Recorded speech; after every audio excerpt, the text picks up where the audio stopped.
বাংলাদেশের প্রধানমন্ত্রী শেখ হাসিনার সঙ্গে সাক্ষাৎ শেষে বাংলাদেশের প্রশংসায় ইতালির রাষ্ট্রদূত।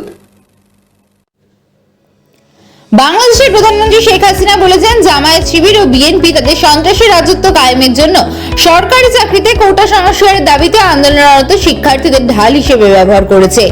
তিনি বলেন, তারা অর্থাৎ জামায়াত শিবির ও বিএনপি ছাত্রদের ঢাল হিসেবে ব্যবহার করেছে। ইতালির রাষ্ট্রদূত আন্তোনিও আলেসান্দ্রো আজ প্রধানমন্ত্রীর সরকারি বাসভবন গণভবনে তার সঙ্গে সাক্ষাৎ করতে গেলে তিনি এই কথা বলেন। প্রধানমন্ত্রীর উপপ্রেস সচিব সাংবাদিকদের এই বিষয়ে জানান, জামায়াত শিবির ও বিএনপি অগ্নিসংযোগের মাধ্যমে মানুষ হত্যায় অভ্যস্ত বলে উল্লেখ করে শেখ হাসিনা বলেন যে তিনি চিকিৎসাধীন আহতদের সঙ্গে দেখা করতে বিভিন্ন হাসপাতালে পরিদর্শন করেছেন। আমরা সকলকে সমানভাবে চিকিৎসা সুবিধা প্রদান করছি উল্লেখ করে তিনি বলেন, দেশে অর্থনৈতিক কর্মকাণ্ড সহ সবকিছুই ধীরে ধীরে স্বাভাবিকের দিকে যাচ্ছে।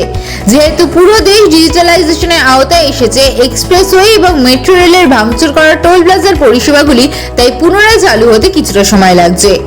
ইতালির রাষ্ট্রদূত বলেছেন, সহিংসতাকারীরা বাংলাদেশের আধুনিকায়নের প্রতীকগুলিকে টার্গেট করে হামলা করেছে।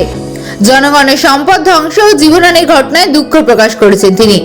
রাষ্ট্রদূত সম্পদ ধ্বংস বা গোটা বিষয়ে যেন বিচার এবং জবাবদিহিতা নিশ্চিত হয় সে বিষয়ে আশাবাদ ব্যক্ত করেছেন।